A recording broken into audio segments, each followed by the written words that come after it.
Dear students, 12th class CBSE geography के अध्याय 4 प्राथमिक क्रियाएं का भाग 1 आज हम आपके साथ डिस्कस करने जा रहे हैं। आशा है आप पूरे मनोयोग से, पूरे ध्यान से इस पाठ को देखेंगे और समझेंगे। यदि पाठ आपको समझ में आता है और हमारा बनाया हुआ पाठ यदि अच्छा लगता है तो इसे लाइक करिए, सब्सक्राइब करिए। पाठ शुरू करते हैं।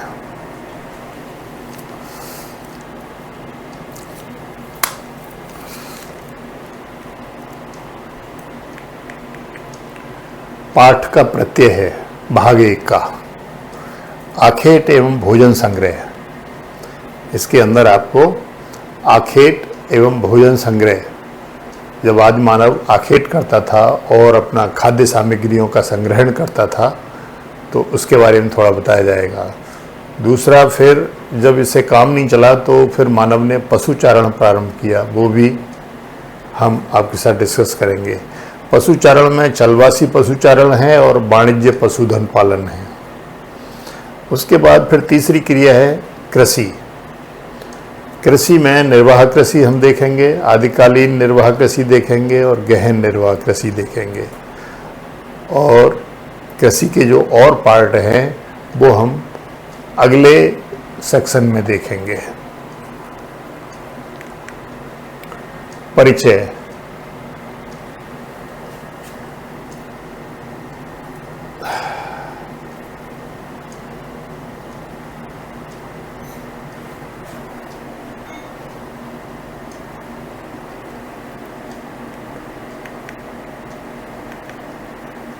मानव के वह कार्यकलाप जिनसे आय प्राप्त होती है आर्थिक क्रिया कहा जाता है। आर्थिक क्रिया किसे कहते हैं?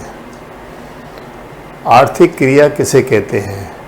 यदि एक महिला अपने परिवार के लिए घर में भोजन बना रही है तो वो क्रिया तो कर रही है, लेकिन वो क्रिया आर्थिक है नहीं है। लेकिन यदि वही भोजन वो रेस्टोरेंट में जाके बनाती है और वो सेल होता है और वहाँ लोग उसको पैसे दे करके खाते हैं तो वो आर्थिक क्रिया है। तो मानव के वो सभी कार्यकलाप जिनसे आमदनी होती है, जिनसे पैसा आता है, धन आता है, ठीक है, उसे आर्थिक क्रिया कहा जाता है। आर्थिक क्रियाएं मुख्य रूप से 4 वर्गों में विभाजित की गई हैं। प्राथमिक आर्थिक क्रियाएं, द्वितीयक आर्थिक क्रियाएं, तृतीयक तथा चतुर्थ। तो देखिए ये आर्थिक क्रियाएं जो है 4 वर्गों में विभाजित हैं, ठीक है। प्राथमिक, द्वितीयक, तृतीयक, ठीक है, प्राथमिक, द्वितीयक, तृतीयक और चतुर्थक क्रियाएं, ठीक है। और ये चारों क्रियाएं आपके कोर्स में हैं। आज हम आपके साथ प्राथमिक डिस्कस कर रहे हैं। प्राथमिक क्रिया प्रत्यक्ष रूप से पर्यावरण पर निर्भर है। प्राथमिक क्रिया जो है वो प्रकृति और पर्यावरण पर निर्भर है, ठीक है। क्योंकि ये पृथ्वी के संसाधनों जैसे भूमि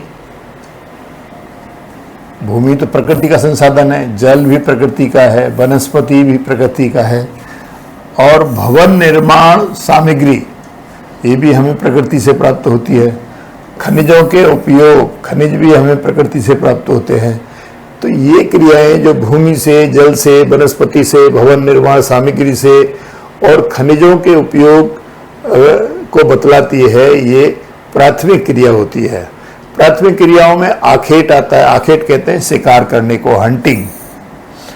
भोजन संग्रह आता है, ठीक है, पशुचारण आता है और मछली पालन आता है, क्योंकि ये भी हम प्रकृति से ही करते हैं। वनों से लकड़ी काटना भी आता है इसी में।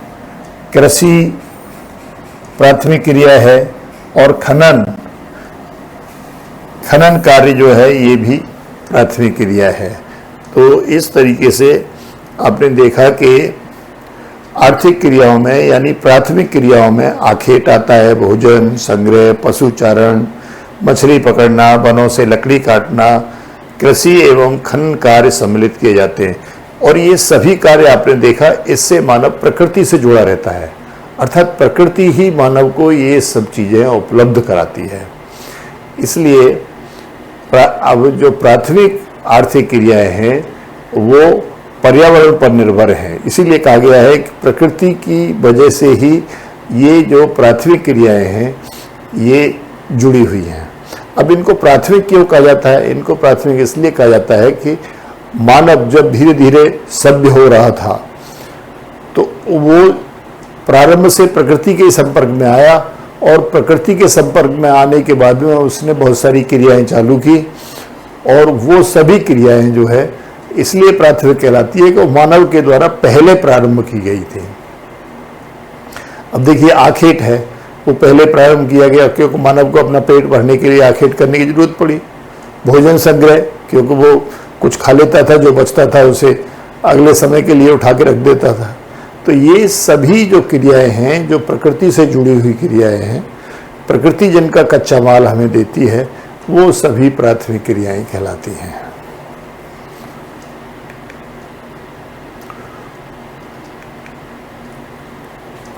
अब देखिए ये भेड़ बकरी चराते हुए लोग हैं, ये भी आदिम कालीन अवस्था है। ठीक है, ये भेड़ बकरियों को ले जा रहा है, ये चरवाहा है।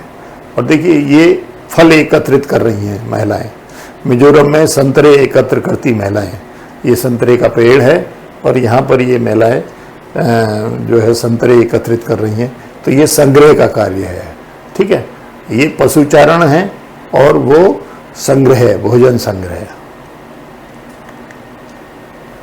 आखेट एवं भोजन संग्रह। मानव सभ्यता के आरंभ के युग में आदिम कालीन मानव अपने जीवन निर्वाह के लिए दो कार्य विशेष रूप से करता था। आदिम कालीन मानव क्या क्या? पशुओं का आखेट कर और अपने समीप के जंगलों में खाने योग्य जंगली पौधे एवं कंदमूल आदि को एकत्रित कर, अर्थात शिकारी और संग्राहक दोनों कार्य करता था मानव सभ्यता के आरंभ में। ठीक है, क्या क्या काम करता था?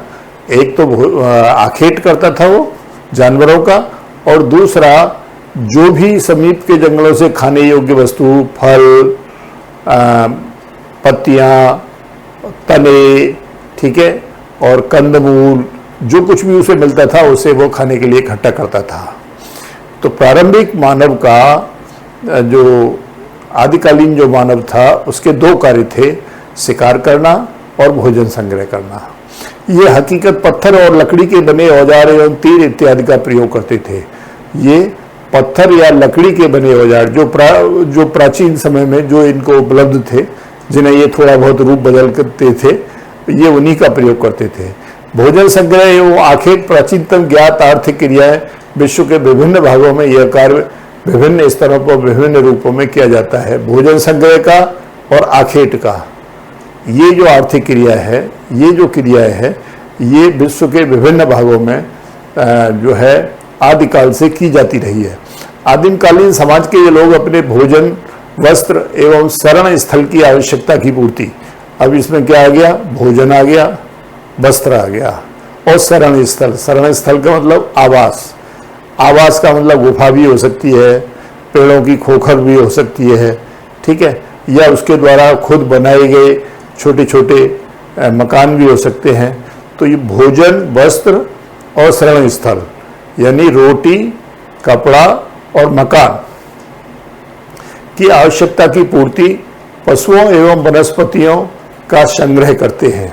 इसमें बहुत कम पूंजी तथा निम्न स्तरीय तकनीकी ज्ञान की आवश्यकता होती है। इसमें पूंजी तो लगती नहीं है क्योंकि सब प्रकृति से लिया जाता है, ठीक है। और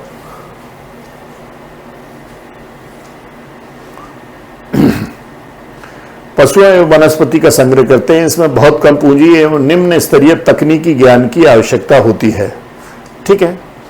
तकनीकी ज्ञान की भी इसमें कोई विशेष आवश्यकता नहीं है। और भोजन अधिशेष नहीं रहता, इसमें भोजन जो है बचा हुआ नहीं रहता है।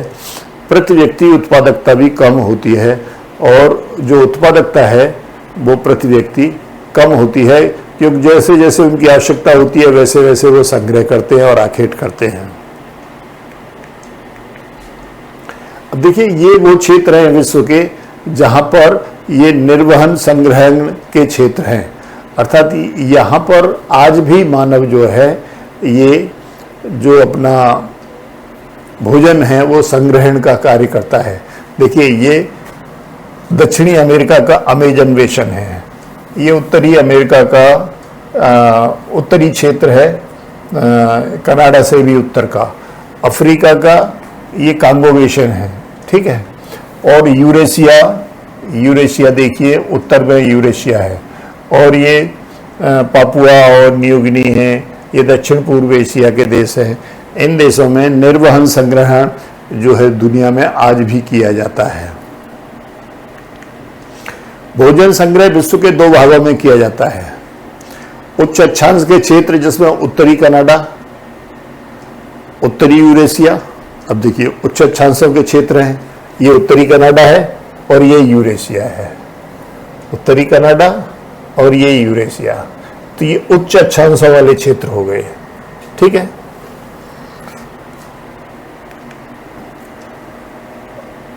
उच्च अक्षांश के क्षेत्र जिसमें उत्तरी कनाडा, यूरेशिया एवं दक्षिणी चिली आते हैं।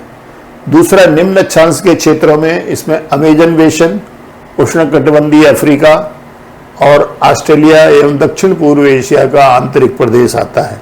तो अब इसमें देखिए ये है अमेजन बेसिन है, ये अफ्रीका का मध्य भाग है, और ये सब ऑस्ट्रेलिया और ये दक्षिण पूर्व एशिया के देश हैं, ठीक है। तो ये उच्च अक्षांशों पर भी होता है और निम्न अक्षांशों पर यानी उष्णकटिबंधीय क्षेत्र में भी होता है। ये आधुनिक समय में भोजन संग्रह के कार्य का व्यापारीकरण हो गया है। भोजन संग्रह का जो कार्य है उस भोजन संग्रह आज भी होता है, लेकिन उसका व्यापारीकरण हो गया है। ये लोग कीमती पौधों की पत्तियां, छाल एवं औषधीय पौधों को सामान्य रूप से संशोधित कर बाजार में बेचने का कार्य करते हैं, ठीक है। बाजार में ले आते हैं और उन्हें बेचते हैं। छाल का उपयोग कुनेन, चमड़ा तैयार करना एवं कार के लिए किया जाता है। पत्तियों का उपयोग पेय पदार्थ, दवाइयाँ एवं कांतिवर्धक यानी सुंदर बनने के लिए किया जाता है, ठीक है। रेशे का कपड़ा बनाने के लिए किया जाता है। दृढ़ फल जो मजबूत फल होते हैं जो खाए नहीं जाते, उनका भोजन एवं तेल के लिए प्रयोग किया, उनमें से तेल निकाला जाता है। पेड़ के तने को जैसे रबड़ निकालने के लिए पेड़ के तने का प्रयोग किया जाता है। बलाटा, गोंद, राल, ये सब पेड़ के तनों से बनाए जाते हैं। ये उत्पाद विश्व बाजार में प्रतिस्पर्धा नहीं कर सकते क्योंकि ये प्रकृति से प्राप्त होते हैं, इसलिए कृत्रिम उत्पादों ने इनका स्थान ले लिया है, ठीक है। ये बहुत कम मात्रा में मिलते हैं, जो ओरिजिनल हैं ये बहुत कम मात्रा में मिलते हैं, इसलिए इनकी जगह पर कृत्रिम उत्पाद बनाए गए हैं और बाजार जो है कृत्रिम उत्पादों से भरा हुआ है। पशुचारण। आखेट पर निर्भर रहने वाले समूह ने जब यह महसूस किया कि केवल आखेट से जीवन का भरण पोषण नहीं हो सकता, यानी आखेट से ही जीवन का भरण पोषण नहीं हो सकता, तब उसने पशुपालन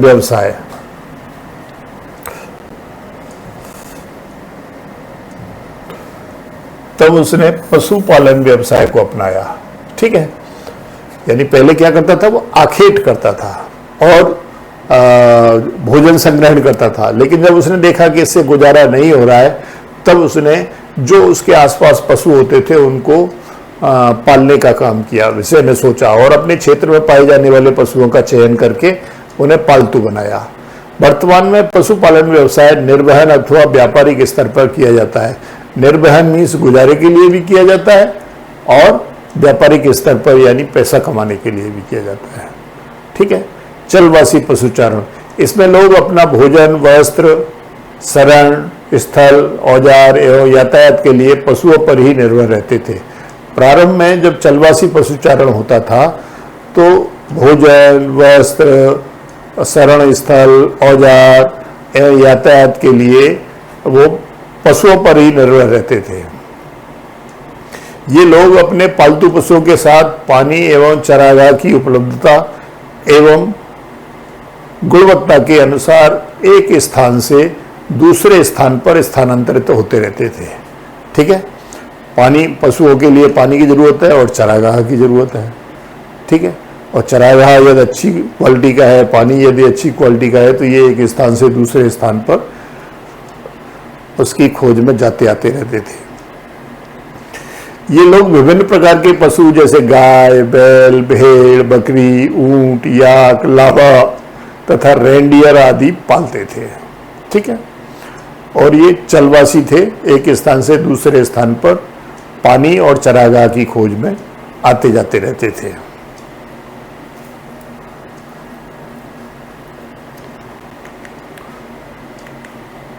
अब देखिए, ये चलवासी पशु ग्रीष्म काल के आरंभ में अपनी भेड़ों को पर्वतों पर ले जाते हुए चलवासी है। जैसे ही गर्मियां आती हैं तो ये मैदानी क्षेत्रों को छोड़ देते हैं और पर्वतों पर चले जाते हैं।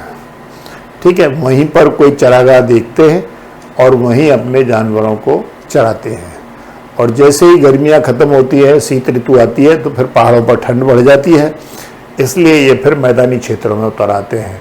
तो इसीलिए इनको चलवासी पशुचारण कहते हैं। और दूसरा, इनको ऋतु प्रवास भी कहा जाता है।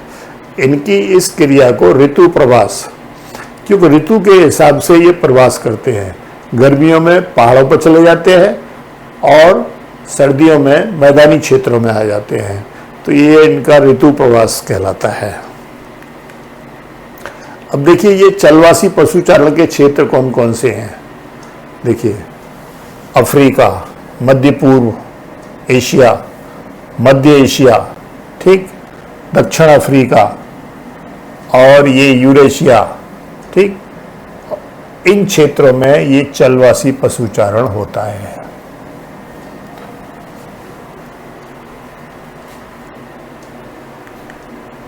चलवासी पशुचारण के 3 प्रमुख क्षेत्र हैं। उत्तरी अफ्रीका के अटलांटिक तट से अरब प्रायद्वीप होता हुआ मंगोलिया एवं मध्य चीन पहला क्षेत्र है। देखिए, ये अरब प्रायद्वीप से ये मंगोलिया तक है। ठीक है, चीन का भी कुछ भाग है इसमें और मंगोलिया भी है। दूसरा, यूरोप तथा एशिया के टुंड्रा प्रदेश हैं। ये देखिए, ये टुंड्रा क्षेत्र है। टुंड्रा क्षेत्र, ठीक है। और तीसरा, ये दक्षिणी भाग है, जैसे बेल्ट्स, ये घास के मैदान हैं, बेल्ट्स, इन क्षेत्रों में भी होता है ये। चरागाहों की खोज में ये पशुचारक गर्मियों में मैदानी भाग से पर्वतीय चरागाह की ओर एवं शीत में पर्वतीय भाग से मैदानी चरागाह की ओर प्रवास करते हैं। इस गतिविधि को क्या कहा जाता है? ऋतु प्रवास। इस गतिविधि को ऋतु प्रवास कहा जाता है।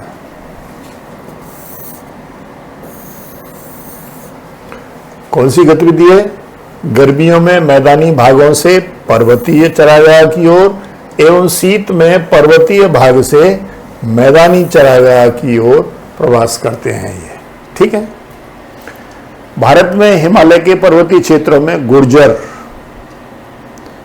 बकरवाल, गद्दी एवं भूटिया लोगों के समूह ग्रीष्म काल में मैदानी क्षेत्रों से पर्वतीय क्षेत्रों में चले जाते हैं एवं शीतकाल में पर्वतीय क्षेत्रों से मैदानी क्षेत्रों में आ जाते हैं।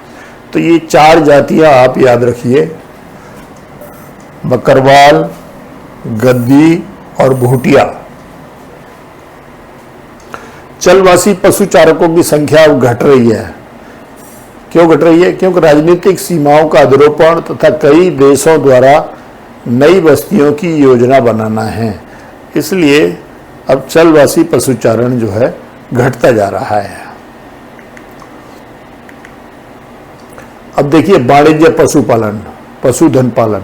वाणिज्य का मतलब है व्यापार के लिए, व्यापार करने के लिए, पैसा कमाने के लिए पशुधन पालन करना वाणिज्य पशुधन पालन कहलाता है।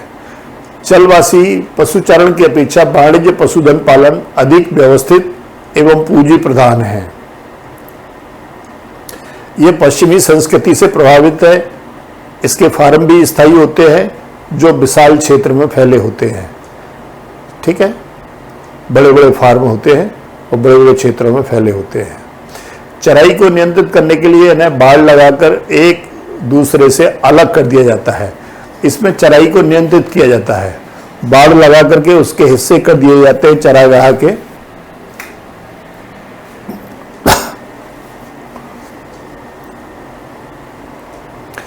जब चराई के कारण एक छोटे क्षेत्र की घास समाप्त हो जाती है तब पशुओं को दूसरे छोटे क्षेत्र में ले जाया जाता है। तो इस तरह से जो चरागाह होते हैं उनके ये हिस्से बना देते हैं। पहले एक हिस्से को चराते हैं कि घास खत्म हो जाती है, तब फिर दूसरे हिस्से में ले जाते हैं, फिर तब तक जो क्षेत्र छोड़ा गया था उसमें घास आ जाती है। तो इस तरह से ये बदलते रहते हैं। इसमें पशुओं की संख्या भी चरागाह की वहन क्षमता के अनुसार रखी जाती है। जितना बड़ा चरागाह होता है उतने ही पशु इसमें रखे जाते हैं। इसमें केवल एक ही प्रकार के पशु पाले जाते हैं, ठीक है, क्योंकि बड़े स्तर पर काम है तो एक ही तरह के पशु पाले जाते हैं। प्रमुख पशु भेड़, बकरी, गाय, बैल तथा घोड़े हैं। इनसे प्राप्त मांस, खाले आदि को वैज्ञानिक ढंग से संसाधित एवं डिब्बा बंद कर विश्व के बाजारों में निर्यात कर दिया जाता है। मांस को डिब्बा बंद करके निर्यात कर दिया जाता है। खाले जो है संसाधित करके दूसरे कार्यों के लिए बेच दी जाती है, ठीक है। तो इस तरह से ये वाणिज्य पशुधन पालन किया जाता है। अब ये देखिए बाड़ा बना हुआ है, ये पूरी बाउंड्री हो रही है और उसमें ये जानवर हैं और एक ही प्रकार के जानवर आपको नजर आ रहे होंगे, ठीक है। तो ये वाणिज्य पशुधन पालन है। पशु फार्मों में पशुधन पालन वैज्ञानिक आधार पर व्यवस्थित किया जाता है। कैसे? इसमें मुख्य ध्यान पशुओं के प्रजनन, मुख्य ध्यान किन बातों पर दिया जाता है? पशुओं के प्रजनन, यानी वो ज्यादा से ज्यादा बच्चे पैदा करें। जननिक सुधार, उसकी जो नस्ल है उसकी क्वालिटी सुधरे, ठीक है। और इकट्ठे रहते हैं तो बीमारियां होती हैं, तो बीमारियों पर नियंत्रण करने का प्रयास किया जाता है और उनके स्वास्थ्य पर ध्यान दिया जाता है। तो आपने देखा 4 चीजें यहाँ पर पशुओं के लिए की जाती है जो फार्म होते हैं उनमें: प्रजनन, जननिक सुधार, बीमारियों पर नियंत्रण एवं उनके स्वास्थ्य पर ध्यान दिया जाता है। तो विश्व में न्यूजीलैंड, ऑस्ट्रेलिया, अर्जेंटीना, उरुग्वे तथा संयुक्त राज्य अमेरिका में भी वाणिज्य पशुधन पालन किया जाता है।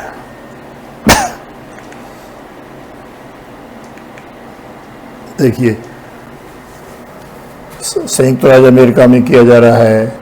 यह देखिए ये ब्राजील, उरुग्वे और दक्षिण अमेरिका के देशों में किया जा रहा है। वेल्स में किया जा रहा है, प्रेयरीज के पास किया जा रहा है और ये डाउन्स में किया जा रहा है ऑस्ट्रेलिया में। तो जो घास के मैदान हैं वहाँ पर ये ज़्यादातर किया जाता है। ये प्रेयरीज, ये पम्पास और ये स्टेप्स, ये बेल्ट्स और ये डाउन्स, ये घास के मैदान हैं और इन घास के मैदानों में ये वाणिज्यिक पशुधन पालन किया जाता है। अब देखिए कृषि आती है। पहली क्रिया क्या थी? आखेट और भोजन संग्रह। दूसरी पशुपालन। अब तीसरी क्या है? कृषि। विश्व में पाई जाने वाली विभिन्न भौतिक, सामाजिक एवं आर्थिक दशाएं, क्या क्या दशाएं? क्या क्या दशाएं भाई? भौतिक, सामाजिक एवं आर्थिक दशाएं कृषि कार्य को प्रभावित करती हैं एवं इसी प्रभाव के कारण विभिन्न कृषि प्रणालियां देखी जाती हैं। कृषि विभिन्न प्रकार की फसलों का बोया जाना तथा पशुपालन विभिन्न कृषि विधियों पर आधारित होता है। इसकी मुख्य प्रणाली निम्न है। सबसे पहले है निर्वाह कृषि। निर्वाह यानी गुजारे वाली कृषि, जिससे परिवार का गुजारा हो जाए, ऐसी कृषि को निर्वाह कृषि कहते हैं। इस प्रकार की कृषि में कृषि क्षेत्र में रहने वाले स्थानीय उत्पादों का संपूर्ण अथवा लगभग का उपयोग करते हैं। इसको 2 भागों में वर्गीकृत किया जाता है। पहली आदिकालीन निर्वाह कृषि। आदिकालीन निर्वाह कृषि कैसे होती थी? यह स्थानांतरणशील कृषि होती है, यानी एक स्थान से दूसरे स्थान पर स्थानांतरण इसका होता रहता है खेतों का, जो उष्णकटिबंधीय क्षेत्रों में की जाती है। उष्णकटिबंधीय क्षेत्र वो होते हैं जो भूमध्य रेखा के आसपास होते हैं। पूरे विश्व में भूमध्य रेखा के आसपास के क्षेत्रों को उष्णकटिबंधीय क्षेत्र कहा जाता है। जहां आदिम जाति के लोग यह कृषि करते हैं। इसका क्षेत्र अफ्रीका, दक्षिण एवं मध्य अमेरिका का उष्णकटिबंधीय भाग तथा दक्षिण पूर्व एशिया है। ठीक है, जहां पर ये आदिकालीन निर्वाह कृषि आज भी की जाती है। देखिए, ये दक्षिण अमेरिका का भाग है। ठीक है, ये अफ्रीका का भाग है पूरा। ठीक, ये एशिया का ये भाग है जहां आदिकालीन निर्वाह कृषि की जाती है। इन क्षेत्रों की वनस्पति, अब ये की कैसे जाती है देखिए, इन क्षेत्रों की वनस्पति को जला दिया जाता है एवं जली हुई राख की परत उर्वरक का कार्य करती है। जो राख होती है वनस्पति को काटा जाता है और उसे जला दिया जाता है। ठीक है, खेत को खाली कर लिया जाता है और जो राख होती है वो उर्वरक का कार्य करती है। इस प्रकार स्थानांतरणशील कृषि कर्तन एवं दहन कृषि भी कहलाती है। कर्तन मीन्स कटाई करना, वनस्पति की जो जमीन के ऊपर जो भी वनस्पति होती है उस सबको काट देते हैं। ठीक है, और उसे जो काम की होती है उसे निकाल लेते हैं, जो काम की नहीं होती उसे जला देते हैं। तो इसे कर्तन एवं दहन कृषि भी कहते हैं। कर्तन मीन्स कटाई, दहन मीन्स जलाना। इसमें बोए गए खेत बहुत छोटे होते हैं और पुराने औजारों जैसे लकड़ी, कुदाल तथा फावड़ा द्वारा कार्य किया जाता है। खेत भी छोटे होते हैं और पुराने औजारों से इसमें कार्य किया जाता है। 3 से 5 वर्ष के पश्चात जब मिट्टी का उपजाऊपन समाप्त हो जाता है, क्योंकि ये मेड़बंदी नहीं करते खेतों की, खेत छोटे होते हैं और लगातार उससे फसल लेते रहते हैं, इसलिए उसका उपजाऊपन समाप्त हो जाता है। तब कृषक नए क्षेत्र, फिर वो क्या करते हैं, उस क्षेत्र को छोड़ देते हैं और नए क्षेत्र में जाते हैं, वहाँ के जंगलों को काटते हैं, जलाते हैं और उस क्षेत्र को तैयार करते हैं। कुछ समय पश्चात कृषक वापस अब वो पहली वाली जगह जो छोड़ के आए थे फिर बाद में वहाँ चले जाते हैं। तो इस तरह से ये जो है एक स्थान से दूसरे स्थान पर जाते रहते हैं, इसलिए इसको स्थानांतरण कृषि कहते हैं। कुछ समय पश्चात कृषक वापस पहले वाले कृषि क्षेत्र पर कृषि कार्य करने आ जाता है। ठीक है, क्योंकि वो सोचता है कि अब मैंने इसको 3-4 साल छोड़ दिया है तो यहाँ उपजाऊ शक्ति आ गई होगी। इस कृषि कार्य में सबसे बड़ी समस्या यह है कि इस क्षेत्र में भूमि की उर्वरता कम होती जाती है, क्योंकि ये खेतों की मेड़बंदी नहीं करते, वर्षा वगैरह आती है और जो उपजाऊ मिट्टी की ऊपरी परत होती है वो कट जाती है, बह जाती है। इससे झूम का चक्र छोटा हो जाता है, उर्वरता कम हो जाती है और झूम का चक्र छोटा हो जाता है। इसे विश्व में अलग अलग नामों से भी जाना जाता है। भारत के उत्तर पूर्वी राज्यों में इसे झूमिंग कृषि कहते हैं। मध्य अमेरिका एवं मैक्सिको में इसे मिल्पा कहते हैं। मलेशिया व इंडोनेशिया में इसे लादांग नाम से पुकारते हैं। ये जो है विश्व के बहुत भागों में जहाँ जहाँ ये की जाती है वहाँ सब इसके अलग अलग नाम हैं। झूमिंग, मिल्पा, लादांग।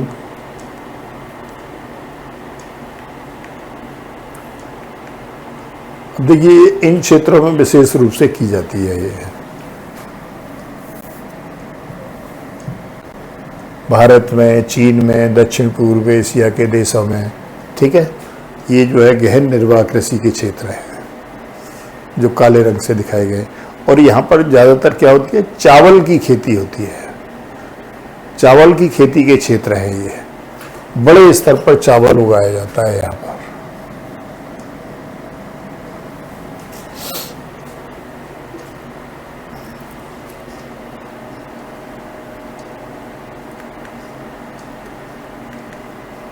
अब देखिए गहन निर्वाह कृषि, इस प्रकार की कृषि मानसून एशिया के घने बसे देशों में की जाती है। मानसूनी एशिया के इसके 2 प्रकार हैं। चावल प्रधान गहन निर्वाह कृषि, इसमें प्रमुख फसल चावल होती है।